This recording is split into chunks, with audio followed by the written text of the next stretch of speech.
Hi friends, welcome to the NPTEL course Leadership for India Inc. Practical Concepts and Constructs. We are in week 5 discussing leadership process. In this lecture we will discuss a very interesting topic, paradox management, and we will try to do that in a very creative and practical manner. There is a lot of folklore relating to leadership as I mentioned. It is sprinkled with multiple hypotheses of fiction as well as fact. There are scores of adjectives and phrases that are considered as leadership attributes, skills, and qualities. We considered a whole long list of those attributes in an earlier lecture. Leaders, especially in big organizational settings, are seen and heard, but not experienced face to face. As a result, the folklore only increases. Some of the statements that are attributed to leaders and leadership are as follows. Leaders are born and not made. Leadership is doing the right things. Leadership is the ability to transform. Leadership is the ability to inspire. Leadership is walking the talk. Leaders are visionary and charismatic. A leader is one who knows the way, goes the way, and shows the way. To be fair to ourselves, we have discussed these statements, some of these at least, as being reflective of leadership under such circumstances. But the point here is that this kind of superhuman capability that is being vested with leadership is also being accompanied in actual practice by certain individual prevarications that a leader faces. Primarily because there is huge distance that separates a leader and the followers, there tends to be aura and mystic around which these kinds of folklore statements are built. And precisely because of this, we have through this course tried to distill the leadership attributes to visible developmental performance and apex leadership attributes. Practical leadership is also paradoxical leadership because leaders and leadership are less esoteric than they are made out to be. Leaders do not necessarily belong to an extraterrestrial class with extrasensory perceptions about the future, nor are they merely extra competent professionals with the added drive of aspiration, aggression, and passion.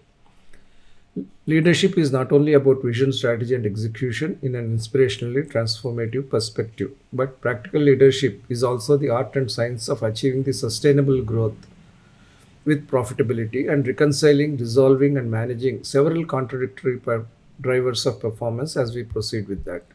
Practical leadership is also contextual in terms of external and internal environment, as well as external and internal stakeholders.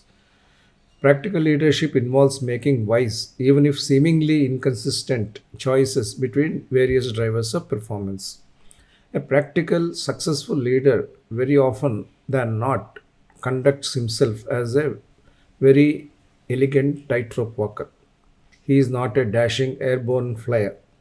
The leadership world is not a paradise, rather, it is a world of paradoxes. So, what are paradoxes and what are dilemmas? Let's look at this situation. But before that, paradox implies a person, thing, or situation that combines seemingly contradictory features or qualities. A leader has the unenviable task of sounding and feeling like paradoxical, that is, managing pairs of challenging contradictions. Paradoxes arise because a clear path is a rarity in life as well as in business situation. Dilemmas and paradoxes abound in real leadership world. Let's look at an example. Let's assume there is a need which has two options.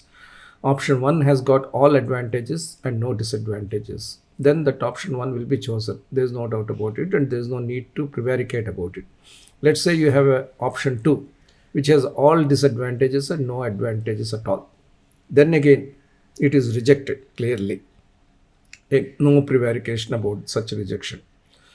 Let's look at the same need in a different way. We have option A with some advantages and some disadvantages. Then we also have option B, let's assume, which has got a different level of advantages and some disadvantages. Then what do? We may have a dilemma as to what we choose. Then finally, let's say you have chosen option A, but that choice is out of a dilemma rather than clarity that this is the path the leader must take or the team must take. Suppose option B is not exercised or you have exercised. It could be a paradox despite the choice. So that is the situation. You may choose to go a particular way because you need to come out of the dilemma, or You make a choice and still would appear paradoxical to the rest of the world. A leader encounters or discovers needs all the time. Need to invest, need to prune down, need to increase capacity, need to hire a person, need to fire a person, need to move into another kind of business. All these needs keep coming up every now and then. Only a practical and successful leader is able to avoid or resolve the dilemmas or paradoxes that arise in the process of fulfilling the needs. What are dilemmas? Dilemmas, I would say, are self created. When managers and leaders do not conduct their process with proper identification of need or with proper solution development, dilemmas would come about. They will also come about because there is inadequate appreciation of the options and the impact. When unresolved dilemmas exist, teams will be confused and unfocused. So, there are four basic reasons for dilemmas: one, inadequate problem definition; inadequate solution definition; inadequate option definition; and inadequate impact analysis. As a result, you tend to have unresolved dilemmas and unclear focus. To resolve dilemmas, leaders need to be data driven and processes need to be collaborative to bring out various issues, options, impacts, and the appropriate choices for considered decision making. And this analysis or this decision making process must be accompanied by certain native intuition which the leader has. Paradoxes are a strategic reality. You cannot simply wish away paradoxes. They are seen to occur when leaders tend to take apparently conflicting actions simultaneously because the leader is expected to take such apparently paradoxical actions. For example, you close down a plant, but at the same time, you construct a modern plant somewhere else. You downsize the organization in one functional domain, but upscale the organization in another domain. So, the reasons for such paradoxes are because of dynamic environment. The reasons for such paradoxes are because the businesses are facing dynamic environment. We have short term compulsions all the time, while there are also long term imperatives facing the business. Impact analysis always is not very easy. Impact analysis tends to be a tough nut to crack, even for greatest data analysts or managers, because it is all about probability, it's all about simulation, it's all about visualization. As a result, we tend to have unappreciated paradoxes, and our own execution tends to be unsure. Unlike dilemmas, paradoxes will stay no matter what, because the leader has to face uncertainty of results with certainty of actions on one hand, and has to meet both short term compulsions and long term imperatives simultaneously. Unlike with dilemmas, no paradox can be correctly resolved and impact correctly identified. That is the big difference paradox poses vis-a-vis dilemma for a leader. So, what are the factors driving clarity and paradoxes?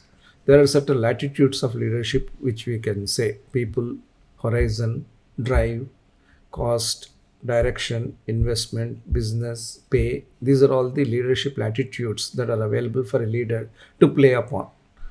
On the other hand, there are certain foundational, non negotiable parameters which can never be violated. There is no play, there is no latitude. We discussed these factors earlier too.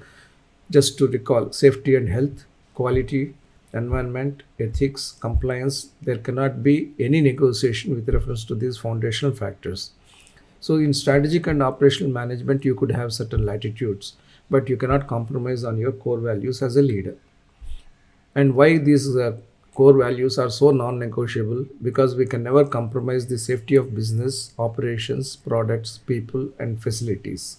We also have to ensure the highest level of occupational health, and in today's situation, general overall individual and family health. Quality of products and process is essential to serve the customers, markets, societies, and nations well. We need to protect and nurture our environment so that we preserve the planet for the future. Ethics also represent one of the foundational factors because that is the superordinate value system which governs whatever the leader or the organization needs to do. Compliance represents an unswerving commitment to follow all the rules and regulations of doing the business. You can say that compliance could be with reference to a code of conduct of integrity and the appropriate business practice which the function may or which the business may drop. But ethics is even broader in concept and deeper in import than compliance and code of conduct. It is a superordinate value system which a leader must always keep in mind as an ethical compass. We discussed that earlier as well. So, leadership, while endeavoring to manage contradictory performance drivers, will need to be unflinching in respect of these five or six non negotiable parameters. Given this foundational hypothesis, practical leadership is all about leading a way out of contradictions, a way out of paradoxes, and a way to avoid dilemmas. So, what are the paradoxes that we have as leaders in strategic and operational management? Empowerment versus accountability.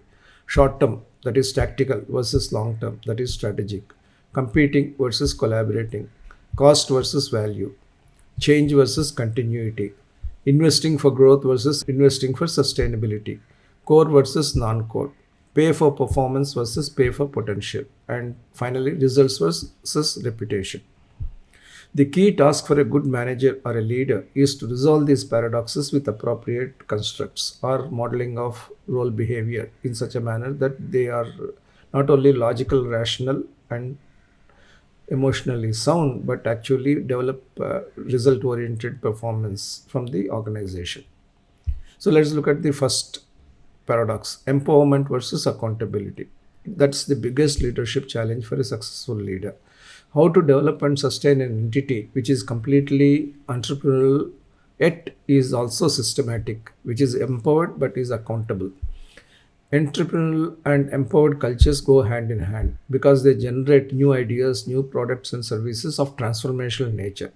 However, if such entrepreneurial companies do not have systemic controls, and if the founders as well as the team members do not have a sense of accountability, it could lead such ventures into near terminal experiences.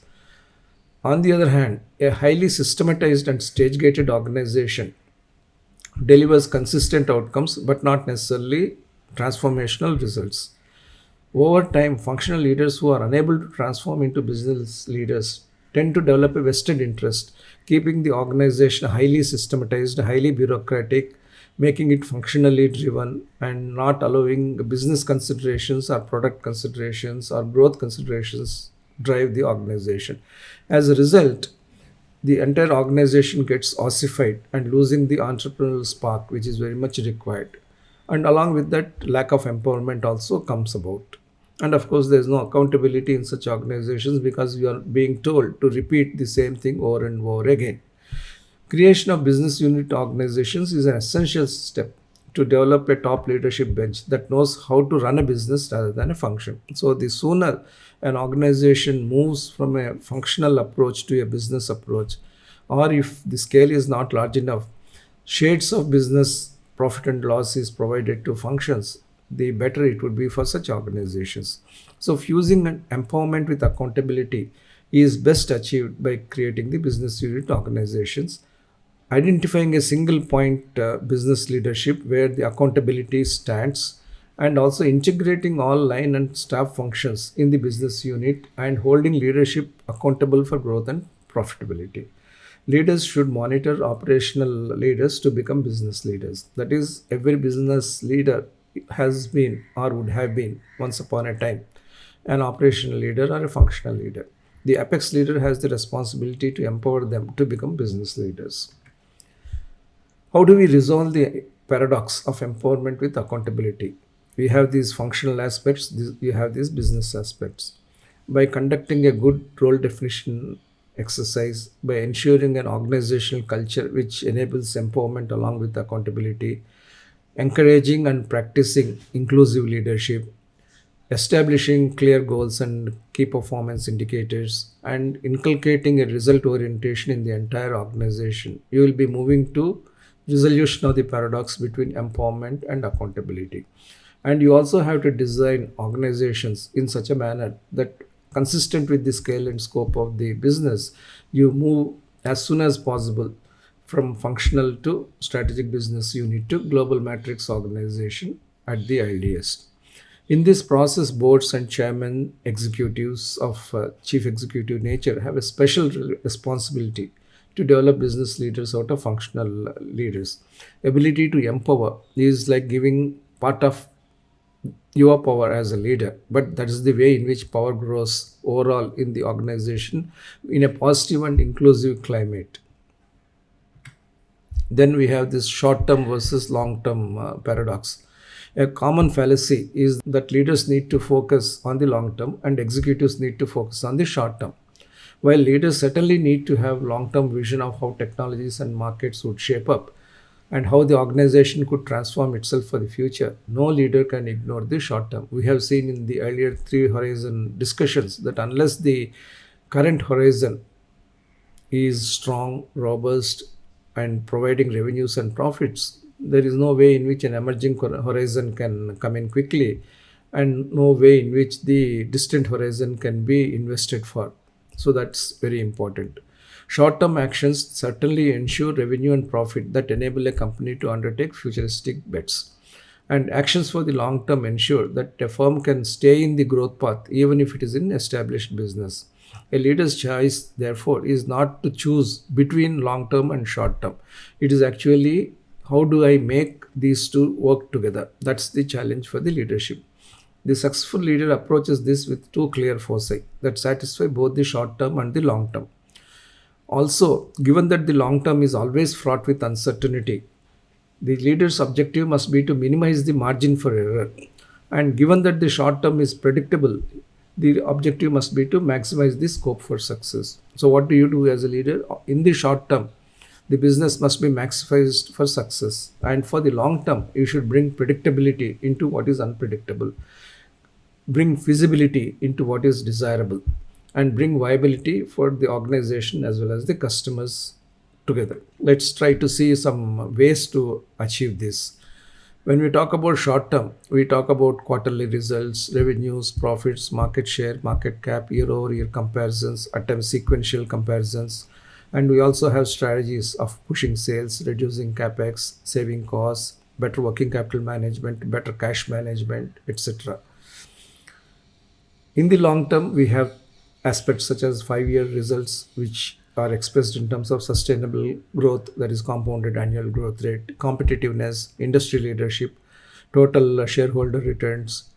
And in terms of strategy, we have got pull sales, capex for growth, and things like that. We have to see that these short term as well as long term metrics and processes are achieved by appropriate technological development. Success in the long term with commensurate success in the short term is derived by adopting a twin strategy. For example, for the long term, right technologies that create new markets with new products or services will assure success. Similarly, delivering them effectively with efficient processes is also required for long term success. Whereas in the short term, by ensuring high quality products, utilizing the best of technology that is available. So, low operationally efficient costs and at high market acceptable prices is essential. I repeat this. Technology and business innovation must be used in the short term to have as low an operationally efficient cost structure as possible and also derive as high a price level as is acceptable in the marketplace. This requires leaders to constantly bet on developing sunrise technologies and optimizing mature technologies. Successful leaders always choose certain sub-leaders who have the necessary depth in various aspects of science and technology as well as operations to integrate the short term and the long term successfully without any conflict. Then the third principle is one of collaboration versus competition. Lot of strategic theory is based on competition. You must destroy the competition. You should understand the competitive forces. You find out for yourself a good competitive strategy which can vanquish the competition. Even the blue oceans research or blue ocean hypothesis says that you should be there where there is no contest at all. That is another way of saying there must be zero competition. However, leaders, apart from having the competitive spirit, must also have the collaborative spirit. There are leaders who believe that in the business they are in, they must be the first or the second and nothing else. But if this competitive spirit, if it is not moderated and titrated, could drive leaders, especially those committed to keeping their businesses in top pecking order, to reckless actions. Such actions could engulf their businesses and leaders in competitive actions that could destabilize the businesses and leaders. This typically happened when Indian pharmaceutical industry entered the generics market. When only one or two companies were there in the US generics market, the pricing performance was reasonable. They were lower than the innovator prices after the patent expiry, but still they provided adequate margin for the Indian pharmaceutical companies to conduct their operations profitably and also invest the money in certain other developmental activities. But when many companies started entering the US generics business, everybody became a price warrior. The price of a product, when it was genericized and introduced by an Indian pharmaceutical company, collapsed to as much as 5% or 2% of the innovator's price, and that resulted in the market becoming highly fragmented, highly competitive, and not really worthwhile from a long term point of view. So, in growing or stalling companies, neither success nor failure is singularly that of one leader, but of the entire leadership team. Because to be able to adopt any strategy other than such singular strategy of, let's say, fighting on price, you need the entire organization to be collaborative and creative. Similarly, extending the theme to the external world, successful leaders must know the relative benefits and pitfalls of unmitigated external competition. There is no point in Sun Pharma fighting with Lupin and with Aurobindo and with Dr. Reddy's. It is probably better to understand what were the collaborative options in which they can function reasonably well in a foreign market. And when we say collaboration, we do not say that it is cartelization. Collaboration is sharing resources, sharing concepts, having, let's say, quality as our national comparative advantage and things like that. It is not about cartelization. And cartelization has to be deprecated in whichever market. Collaboration can and must contemporaneously coexist with competition in the current industrial and business world. A leadership that competes only for success at all times is more likely to fail its organization, while a leadership that collaborates for success internally as well as externally, and in this process may even encounter certain occasional knocks, but such organization will more likely secure success for the organization. What is the paradox of collaboration amidst competition? A firm's primary job is seen to compete for customers. At the same time, it could be more impactful for competitors to collaborate for serving customers and themselves more beneficially. Local standing brings in global collaborations and vice versa, helping the firms do more with less. There was a time in the automobile industry when each automobile manufacturer said that I must have exclusive dealership. And if a dealer wanted to do the products of other automobile manufacturer, it was considered competitive. It was a wrong approach. By insisting on such exclusivity, the industry ensured that dealers did not have optimal scale. It was always possible for dealers to deal with the multiple product lines as long as they did their best for each product line. As brought out in my book Competitive Strategy, a Contemporary Retake, collaboration can and must contemporaneously coexist with competition.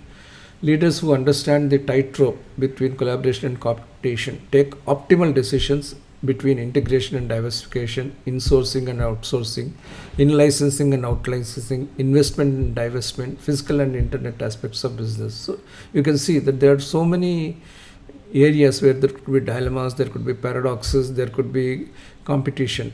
But people who are collaborative as leaders can take pretty good decisions optimizing these apparently conflicting things. You may tend to have large manpower. You may tend to also have excess investments with a view to reduce your dependence on others so that you are able to compete better. But they lead to internal competition because you are draining your finances, you are draining your variable costs. That is not good. Let's look at the collaboration that occurred in parts of the value chain with reference to Renault and Nissan. Admittedly, they are of course under one common ownership, but nothing prevented them from pursuing different paths because they were still different entities. Yet, they chose to have shared components, common manufacturing, and dual marketing. That is, you look at a car made by either Nissan or Renault, The exterior could be different, as for example, Duster and Terranos SUVs were, but all the internal components were common. Similarly, they decided to have this common manufacturing show up in different marketing aspects in the marketplace. So, common manufacturing and dual marketing was their credo. Apple and Samsung compete fiercely, but they have shared components.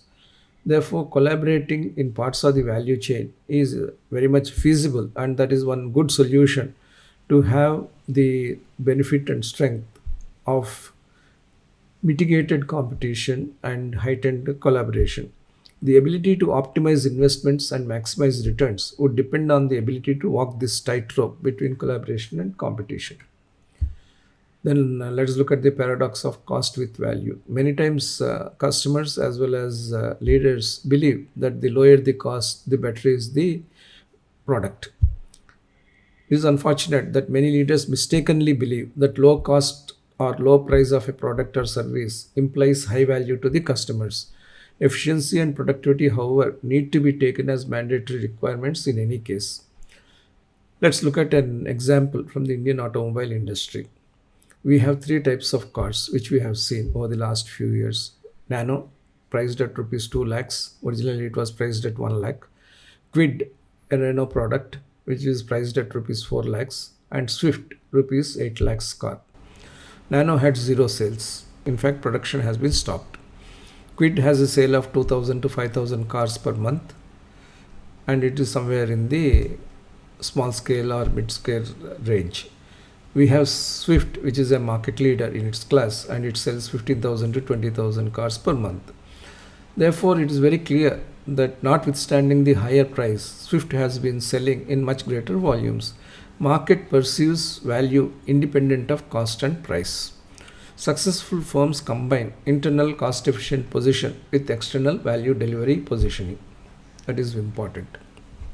Then the other so-called conflicting hypothesis could be Kaizen versus Kaikaku. Heard the term Kaizen, which means continuous improvement all the time, but we haven't really heard about the word Kaikaku, which is also a Japanese word. It is about radical change or transformative change. These Japanese practices have been two important tools for the Toyota production system and also the general industrial system in Japan to enhance productivity, quality, safety, and compliance in operations.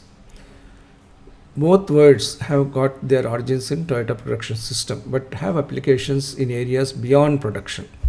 Turnaround situations are supernormal growth situations, again at two polarities, and also aggressive leaders require radical change in preference to continuous improvement. On the other hand, mature businesses and balanced leadership templates require continuous improvement in preference to radical change.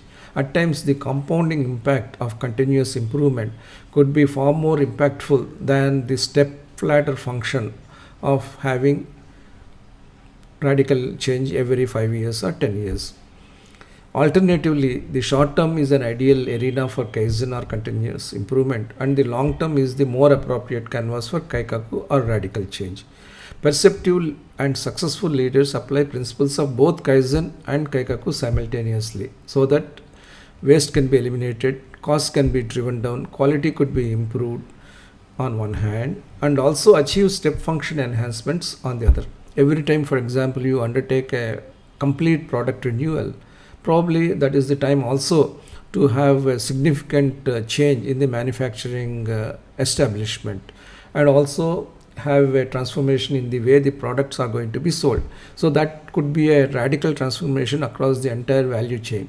But until then, you might probably be doing continuous improvements in all the parts of the value chain. Let's see the simultaneous application of Kaizen and Kaikaku by Japanese companies and also Korean companies. You could see Toyota doing this. Corolla is an example of outstanding continuous improvement. The models continuously evolved, so much so that it is the best selling singular product lineup in the world in terms of its branding. And the product is always as modern as a car could be.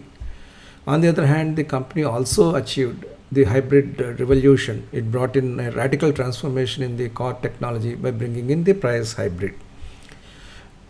Similarly, from a business philosophy, Radical transformation is being attempted by getting robots by the company, by getting into the business of smart cities. See what a difference or what a transformation or a step change from the original car manufacturing that the company has been committed to. So Kaizen and Kaikaku can work on a horizontal dimension of continuous improvement in the existing product line, or get into radical transformation in a completely new line of business or new line of product. Similarly, we have South Korean manufacturer Hyundai having Verna and also going in a big way for an all completely electric vehicle. Samsung is a great leader in electronics, but it has quietly become a leader in biologics as well. You can see the quality of the manufacturing infrastructure that Samsung Biologics has been made. Toyota overhauls its automobile models as a result of Kaizen and pioneers automobiles with hybrid and electric technologies, and also diversifies into robotics and intelligent homes. That is a reflection of the Kaikaku method set, coming also with the Kaizen foundational mindset. Samsung applies both Kaizen and Kaikaku to its foundational short term, reflecting a high degree of technological, operational, and leadership strength. While every Kaikaku transformation, such as entry into flat panels and biologic drugs, is quickly followed up with several Kaizen initiatives. So the leader's capability is not in terms of choosing between Kaizen and Kaikaku, but having a kind of rollover of Kaizen and Kaikaku very efficiently and effectively within the leadership decision making. We have the other hypothesis. Change is important or continuity is important. When we look at Amazon, we will understand that Amazon has almost single-handedly transformed major parts of the retail, logistics and internet sectors in just 2 decades. It has kept up a feverish pace of change in its consumer offerings. It has redefined how we shape for everyday goods online. It has created a universal marketplace which is impossible to replicate in any other mode of selling. And also it has taken to influencing our purchase decisions through anonymous fellow customers, through what we read, ebooks, and when we expect to receive orders same day, the prime, and where our purchases come from, warehouses which we never see. So there is a complete paradigm shift in the way the products are insourced and also sold. In a different type of example, Ivy League institutions have remained atop their higher education industry for more than 300 years. Compare that with the Fortune 500 company listing. Only 12% of the firms on the original 1955 list were still in 2015. Therefore, should we say that US colleges are stuck without change, or they are standing strong with some kind of change? So change and continuity are poles rather than opposites. Continuity is the fertile soil in which change takes root. And it is important to define the cumulative advantage to distinguish between the distinct strategic benefit of changing and not changing. We should understand how change would benefit and how non-changing would benefit. That is important. So the questions that arise are, as I posed, what is the cumulative advantage to describe the distinct strategic benefit of not changing? You should question yourself. By not changing, am I getting something for the company additionally? You should also understand, am I simply being resistant to change, or am I being resilient in the face of change? Which is more important? Obviously, the second one. Knowledge by definition changes very fast, Peter Drucker wrote. And skills by definition change very slowly. When we forget the knowledge aspect of it and focus only on the skill aspect, you may be more successful in machining a product on the lathe. But when we don't have the knowledge to reprogram the lathe digitally, then we are making the skill irrelevant. So, knowledge which changes very fast must be applied on skills which change very slowly, so that we have the optimal combination. Change slowly through small-scale experimentation and call out organization-wide only if you have evidence that it works. These and a few other nice approaches are discussed in the article which I have cited. Yet, for all its innovation, Amazon's approach to managing its money has changed little in 20 years. It constantly plows capital into its long-term operations, often at the expense of short-term financial results. Similarly, contrast Amazon's unflinching commitment to weekly business review to the idiosyncratic way in which unsolicited emails from individual customers can trigger major internal restructuring. So there are standard stoic management models which the company still adopts, such as cash management of the highest order and responsiveness to the customer in the traditional ways as well. So change versus continuity is not a dilemma. It is something which is to be implemented together by successful corporations. How do you resolve the change of continuity? Let's take the example of Apple. When Steve Jobs was there, the company was noted for its innovation and perfection. We discussed that perfect innovation as an ultimate achievement for technology leadership. At that point of time, Apple had small form factor and a single model, as I said, up to almost Apple iPhone S. But when Tim Cook came into the shoes of Steve Jobs, he changed some aspects of the business, but he didn't change the foundational aspects of the business. Perfection became more perfection. Innovation became more innovation. So where is the change and where is the continuity? Change is there when new products are brought out through more innovation. When small form factor was changed to large form factor and one model was allowed to lead on to several models, then it became change. Continuity was in terms of the emphasis on perfection and innovation as foundational factors. At times, change of a company's DNA or culture becomes inevitable due to internal or external developments. Changing for the better while continuing with what we have as the best practice is always the appropriate way to go with this concept of change and continuity working together. Growth versus sustainability. What was the classic model? The classic model was that if you have higher market share, you will have higher profitability. The relationship between market share and pre-tax ROI was described very well in a Harvard Business Review landmark article several years ago. However, pursuit of market share does not necessarily lead to sustainability of a business. We have gone through that. In fact, Simon-Kucher Partners founder has talked about pursuing profitability rather than market share in one of the management thought leadership lectures I have taken earlier. So you can relate to that. Market share driven by strategic and operational competitiveness provides certainly superior and sustainable financial returns to a firm. However, the ideal market share could vary based on the industry structure. Growth without profitability is of no use even if you have high market share. The reason why many startups are funded in a very aggressive pace by equity investors is the following. The higher the market share, the higher is your market presence. If your startup also has got certain radical technology, very soon you will be able to occupy the entire market space through the higher market share and the transformation technology you have.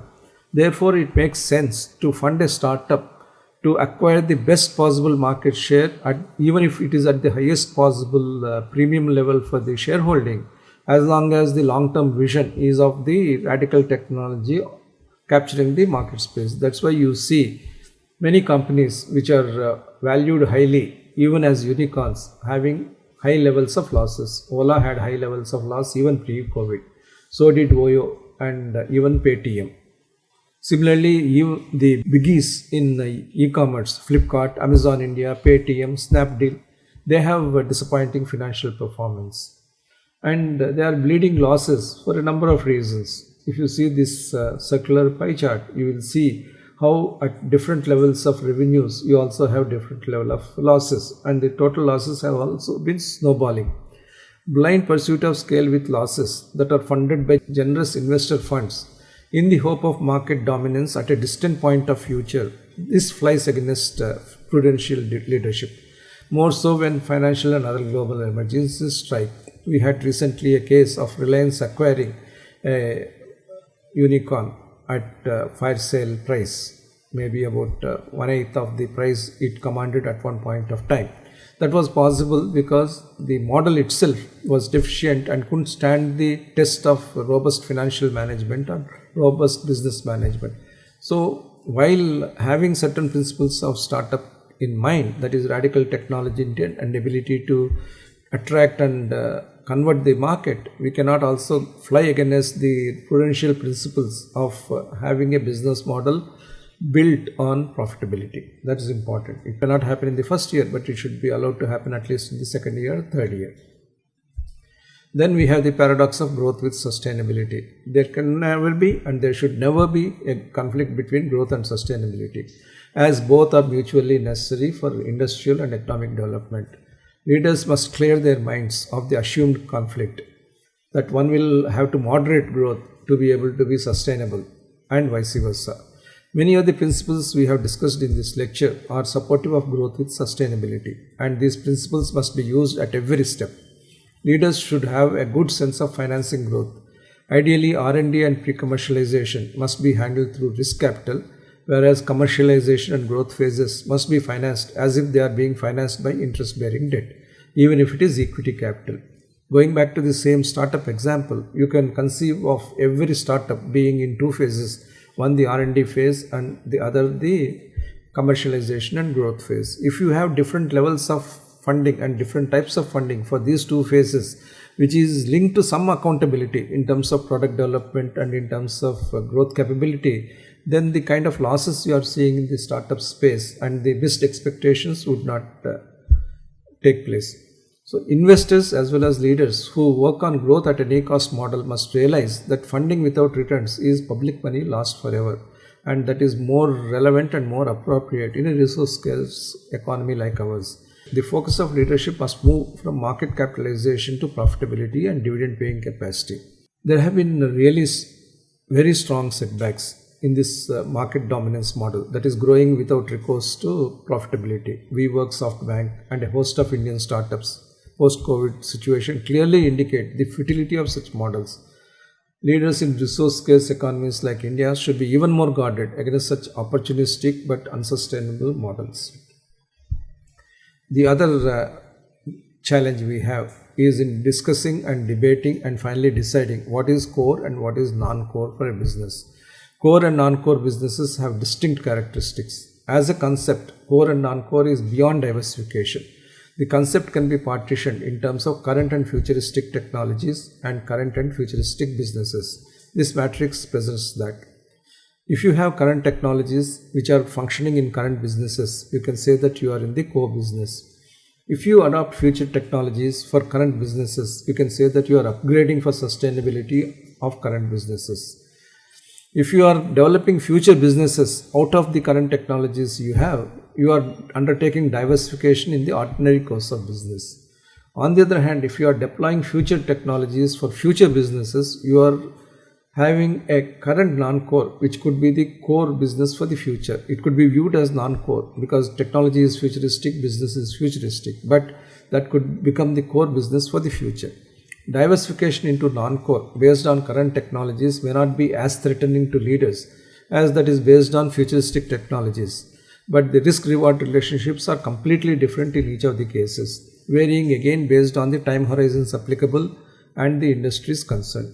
There can be no single commonly applicable concept of core versus non-core strategy for various situations. It has to be individually contextualized by the leader with reference to the firm and the industry, and also the possibility of creating a whole new firm and whole new industry as well. So how do we resolve this paradox of core and non-core? A growth-oriented firm should keep pursuing meaningful strategic adjacencies. That is, strategic adjacency of getting into a particular line of business which can utilize some of the competencies which you already have. It could be design, it could be manufacturing, it could be marketing. Similarly, a professional seeking to accomplish more in the work domain must pursue strategic adjacencies. If you are a specialist in finance, you should have a strategic adjacency in accounting. If you are great in finance and accounting, you should go for secretarial capability and so on. While leveraging today's core competencies, a firm and an individual should also be creating core competencies for the future, whether it is for the firm or the individual. Core gives us comfort, stability in the short term, but it leads to stagnancy and decline in the long term, because not every company is going to stay still with the core businesses. everybody is going to venture into non-core businesses, which could be future cores. Non-core will have volatility in the short term, but will certainly give diversity and growth in the long term. The business context is set by a combination, that to a judicious combination of core and non-core. It is also going to define the three horizon strategy of established businesses, emerging businesses, and futuristic businesses. The key aspect for leaders is that what is non-core today could become core tomorrow. I have illustrated through the Reliance situation how for an energy major, retail was completely non-core. So was telecommunications. But now they have become the core businesses, and tomorrow something else could be the core. Therefore, the key aspect for leaders is that what is non-core today could become the core tomorrow. There are no better examples than electric vehicles and solar energy. Today, Adani Green is the world's largest green energy company in terms of the green energy power it has contracted to develop and supply. So that was never a line of business a few years ago, but the group chose to be in the current business of ports, transmissions, enterprise activities, and also green energy, and also gas, and also airport management. So nothing related to each other, but bringing in these business aspects into strategic decision making, the group was in a position to get several non-core areas into the core area. So whether a business is core or non-core cannot be judged by revenue profitability parameters. Judgment should be more on the basis of directional megatrends. But the difference between the startup examples we have and the difference between the Reliance examples we also considered is the clear path for profitability which established companies which are thinking entrepreneurially for non-core is following. That's the main difference. Another one, pay for performance versus pay for potential. Fixed plus variable used to be the annual pay. At one point of time, actually fixed pay was the annual pay. Now we have fixed plus variable as almost the standard.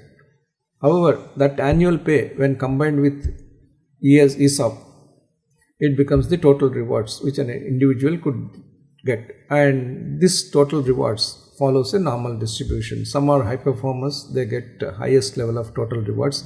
Some are outliers, they would get outstanding total rewards along with a stake and share in the company's ownership as well as company leadership. And those who are laggards lose out. So if you look at the total compensation structure for current performance and future growth, you can see these gears in play. Base pay, performance linked variable pay, potential linked stock options. Startup and high growth firms typically featured high variable percentages. The traditional view was that high performance should be provided by the employees independent of pay packages. That has been overturned by the startup and high growth firms. Payment for unrealized performance was considered a paradox, but startups and high performance companies decided to break that paradox by bringing in both variable pay of a high order and long-term incentive plans of a high order. So how do these companies break this paradox? We can integrate a shift in favor of linking a significant part of pay of executives to annual variable pay based on company performance and long-term incentive plans such as stock options, which could be tied to total shareholder returns. There are schemes which I have provided here. Let's say annual fixed, annual variable and long-term incentive plan, LTIP, are the three components of the compensation plan. And we are trying to define through this matrix percentages of these three payment patterns. Let's say we have listed companies, we have unlisted companies, and we have startup companies. Let's say we also have existing businesses, emerging businesses, and futuristic business. If you look at a startup company, which by and large operates in futuristic businesses, fixed pay will be lower, variable pay will be little higher, but the long-term incentive plan will be substantially value creating. But if you have a listed company operating in the existing businesses, the fixed pay will be very high, variable pay will be, let's say, 20%, and the long-term incentive plan will be even less. The reason? It is very difficult to take the company to dramatically high level in an existing business, and particularly when it is following certain methods of operation in a listed space with diversified ownership and probably also with strong promoter holding. That's why it is less. But on the other hand, the reverse is the truth in respect of startup companies which operate in futuristic businesses, because there is great potential to inspire the employees to transformational developments by having LTIP as a huge part of their wealth creation. And various other businesses fall in various types of categories. 70-20-10, 60-30-10, 50-30-20 are the ratios for listed companies in the rank up of existing, emerging and futuristic businesses. And suppose a startup has made its business existing, established business, obviously the ratios will change. Fixed pay would increase, variable pay would decrease, but in order not to lose this startup entrepreneurial skill, the company would still have long-term incentive plan as a big portion of the performance paradigm, so that newer startup ideas can come about. We have to keep in mind that certain aspects of performance management and total shareholder rewards management are actually interlinked. They are not in contradiction of each other. They are actually mutually supportive of each other, provided we understand what is the nature of our company and what is the nature of our business and what is the potential for either continuous improvement or long-term transformation. Another very important hypothesis: do we pursue results or do we pursue reputation? A common fallacy is that investments for sustainability, for example, in safety, health, quality, environment, ethics and compliance, will not match the beneficial success that investments for business growth will get. If you put 100 crores in expanding the product line, it will fetch you immediate revenue and immediate profit. On the other hand, 100 crores in making your facility zero carbon facility or zero discharge facility is unlikely to add anything to your top line or bottom line. But let's keep in mind that most rankings of corporate reputation increasingly are integrating performance on corporate social responsibility with business success. Let's also understand that this method of integrating high caliber of performance, that is environmentally compliant, environmentally empathetic, socially responsible and well-governed performance with day-to-day strategic and day-to-day operational performance or planning is actually related to higher levels of performance capability for a firm. That's why ESG has become an extremely important aspect of leadership as well as investment philosophy. So reputation is something which has to be protected at all costs. It is valuable but volatile. It takes huge amount of time to build, but it is prone to risk. It needs to be defended. Advocacy helps. That is, how do my reputation indicators serve the society, and comparators are vital. Corporate reputation is as important as business results. Ensuring corporate reputation is a key leadership task. You can't be happy that I'm increasing my market share. You have to be concerned about the reputation the company has while doing that. Therefore, corporate governance is a key enabler of managing reputations. Some companies try to address this issue by constituting a separate department or a specific role for, within quotes, managing reputation, but that is not the right approach. Reputation is the responsibility of each and every member of the organization and is an outcome of each and every step of the organization, from design to through manufacturing to delivery in the marketplace.